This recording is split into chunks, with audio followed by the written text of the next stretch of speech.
자, 오늘은요, 이 오후 특징주로 떠오른 종목입니다. 한국 BNC에 대해서 알아볼까 합니다. 자, 왜 떴을까요? 또 앞으로 이 재료로서 또 한번 상승을 올라갈 수 있을지 오늘 그 부분에 대해서도 체크해보고, 자, 금일 한국 BNC는 이 빅파마가 지대한 관심을 보이고 있는 이 물질 또 기술들로 인해서 향후 수혜를 받을 것으로 전망이 되면서 상승을 이끌어낸 것으로 보여지고 있습니다.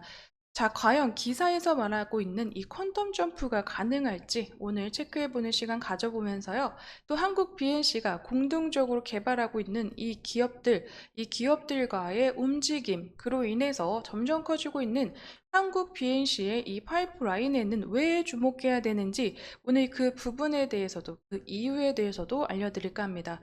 앞으로도 투자는 앞으로도 굉장히 중요하지만 이 과거의 흐름을 조금씩 체크해 보고 짚어가면서 이 움직이는 정보에 대해서 알아가는 것이 중요하다라고 생각이 되고 있습니다. 자, 오늘도요, 이 투자에 도움이 되는 정보들로 준비를 해 봤으니까요. 오늘도 그 정보들 받아가 보시기를 바라겠습니다. 자, 한국 BNC는 현재 미용 성형 제품군 이 부분에서 이 매출 비중을 올려가고 있는 지금 기업으로도 보여지고 있고, 작년부터는 이 수출에서 보톡스나 필러 부분에서 본격적인 수출이 이루어지고 있는 이러한 움직임을 보여준 바 있습니다. 자, 그로 인해서 전월 대비해서도 전분기 대비해서도 계속해서 추가적인 상승세로 매출액과 영업이익에서 2분기에서는 전분기 대비 상승한 모습을 보여준 바 있습니다. 하지만 현재 한국 BNC는 이 보톡스나 필러로서의 이슈를 가져가고 있는 것보다는요, 다른 이슈들이 더욱더 보여지고 있다라고 생각이 되고 있는데, 자, 한국 BNC 이 캐리아사 덴마크의 캐리아사와의 공동 개발로 인해서 주목을 받고 있습니다. 덴마크의 캐리아사 같은 경우에는요, 영국 랭카스터 대학교와 중국 허난대 대학교 교수인 이 크리스찬 홀셔 교수가 발명한 KP405와 KP404 이 물질을 통한 기술 이전을 통해서 이 제품 기술 이전을 통한 개발과 그리고 상용화를 통해서 전 세계 사업권을 보유하고 있는 또 GLP-1 작용제를 이용한 알츠하이머와 파킨슨 이 치료제를 개발하고 있는 이 전문 바이오텍 기업이다라고 보시면 좋을 것 같습니다.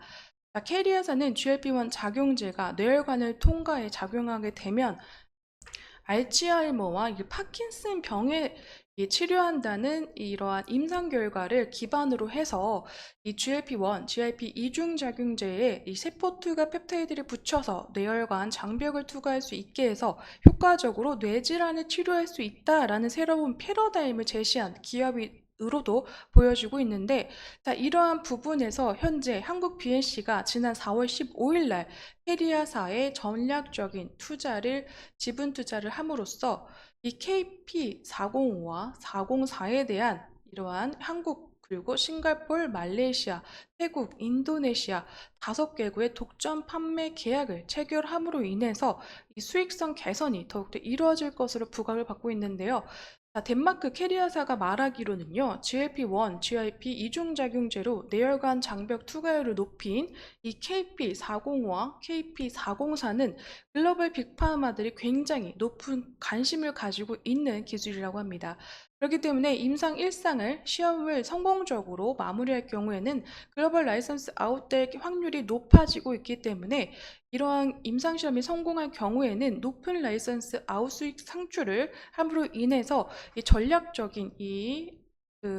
제휴 투자자로 비춰지고 있는 한국 BNC한테 이 라이선스 아웃 수익에 대한 일정 부분을 수익 배당받을 것으로 생각이 되면서 수익성 개선에 매출 부분에서의 성장성이 보여지지 않을까라는 기대성이 보여지고 있는 것으로 생각이 되고 있습니다.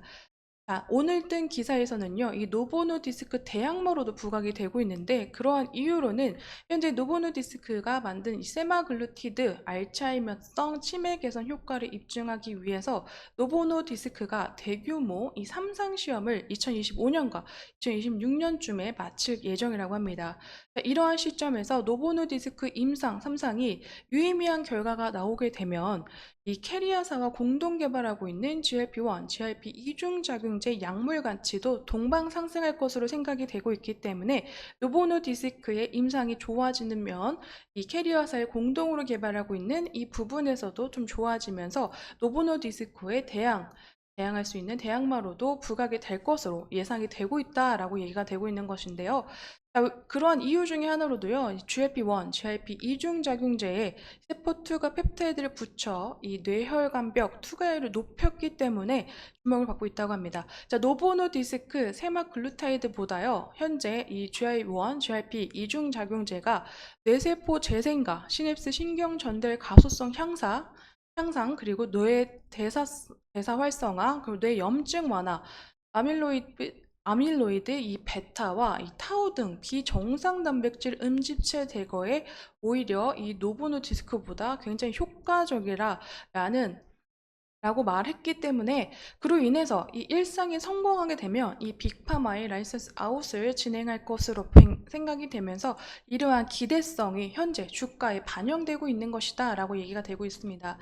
자, 전반적으로 이 노보노디스크와 그리고 빅파마들이 왜 이렇게 지대한 관심을 가지고 있냐라고 봤을 때 현재 이 신약, 이 승인 현황으로 살펴보시더라도 현재 글로벌적으로도 두 번째에 해당하는 이 알츠하이머병과 같은 신경질환건도 이 제약 바이오 시장에서 충분한 곽강을 받고 있는 분야로도 소개가 되고 있고요. 또한 이 알츠하이머 치료제는요, 글로벌적으로 연평균 64.1% 고성장해 나가면서 2027년에는 33억 7,200만 달러 규모로도 이 시장이 성장할 것으로 전망이 되고 있습니다. 현재 고령화 시대가 계속 올라가고 있기 때문에 이 부분에서는 국내 이 치매 치료제 시장 규모 또한 계속 커지고 있음을 좀 보여주고 있는데요. 2022년 기준으로는 약 3,400억 원으로 이 연평균 7%의 성장률을 보여주고 있습니다. 2025년에는 3,600억 규모로서 또 보여지면서 전반적으로 이 국내 치매 치료제 시장이 커지면서 그로 인해서도 이 치열한 시장 선점에 대한 움직임도 경쟁도 예상이 되고 있는 부분이다. 이런 부분에서도 또 따져봤을 때는요, 알츠하이머 시장에 대해서 국내 이 제약사들이 얼마나 큰 관심을 갖고 있고, 또 이 부분이 나중에 큰 시장에서 이 수익성 개선과 매출 부분에서 어느 정도 이 메꿔주는 부분이 성장을 나타낼 수 있는 부분으로도 생각이 되고 있기 때문에 더욱더 치열해지는 경쟁 구도가 나타나는 것이 아닌가라고 생각이 되고 있습니다. 자, 그렇기 때문에 한국 BNC 역시요, 이 국내 그리고 해외에서 독점적인 이 판권 5개국에 대해서도 계약을 체결한 바 있기 때문에 어느 정도 알츠하이머 부분에서의 이 바이오 부분에서도 크게 또 성과를 이뤄내는 기업이 아닐까라고 생각이 되고 있고요. 또 한국 BNC 같은 경우에는 이 캐리아사 외에도 프로입텍과는 비만 치료제 그리고 온코진과는 이중 타겟 항암제 라이선스 또한 공동적으로 개발하면서 이슈를 끈 바 있습니다.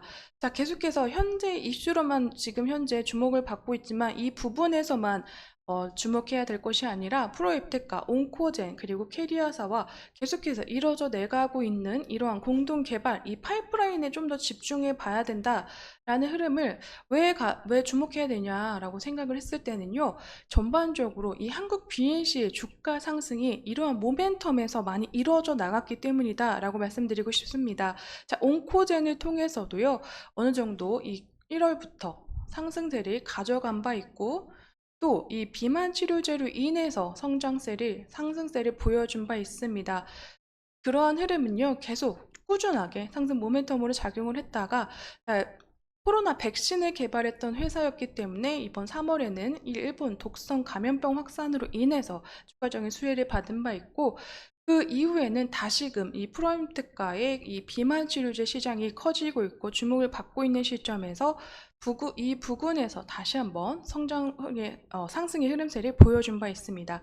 금일에는 새로운 이슈가 추가되면서 바이오 부분에서 새로운 재료가 나타났다라고 생각이 되고 있고 그로 인해서 현재 한국 BNC 같은 경우에는 이 매물대 부근에서의 흐름을 어느 정도 돌파가 가능할 수 있을지, 그로 인해서 하반기에는 추가적으로 나오는 상승, 이 재료들로 인해서 다시 한번 이 추가적인 상승 모멘텀을 이어갈 수 있을지가 조금 더 주목해 봐야 되는 시점이다라고 생각이 되고 있습니다.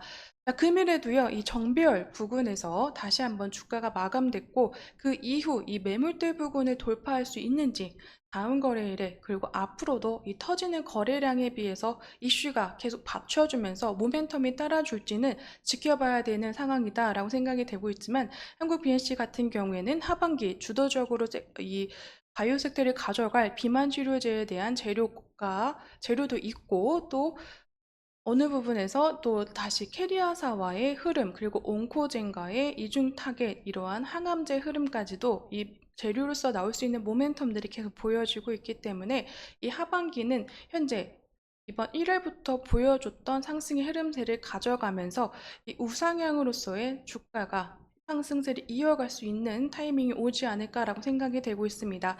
자, 바이오 관련주들은요, 하반기에 더욱더 주목을 받을 것으로 예상이 되고 있기 때문에 이 재료와 정보들을 확인해 가시면서 투자 계획 세우시는 게 굉장히 중요하다라고 생각이 되고 있습니다. 그로 인해서도요, 이 한국 BNC 이 재료 모멘텀들 계속 확인해 가시고 미리 앞서서 받아볼 수 있는 이 정보들 대기업을 통해서 받아가 보시기를 추천드리도록 하겠습니다. 그럼 오늘 이 한국 BNC에 대한 흐름은 또 내용은 여기서 마무리 짓도록 하고요. 향후에 나오는 정보들이 또 있다면 빠르게 파헤쳐서 영상으로 찾아뵙도록 하겠습니다. 오늘 제 영상에는요, 개인적인 견해와 의견들이 들어가 있기 때문에 투자하실 때는 반드시 참고용으로 사용해 주시기를 추천드리면서 오늘 영상은 여기서 마무리 짓도록 하겠습니다. 오늘도 제 영상 시청해 주셔서 감사드립니다.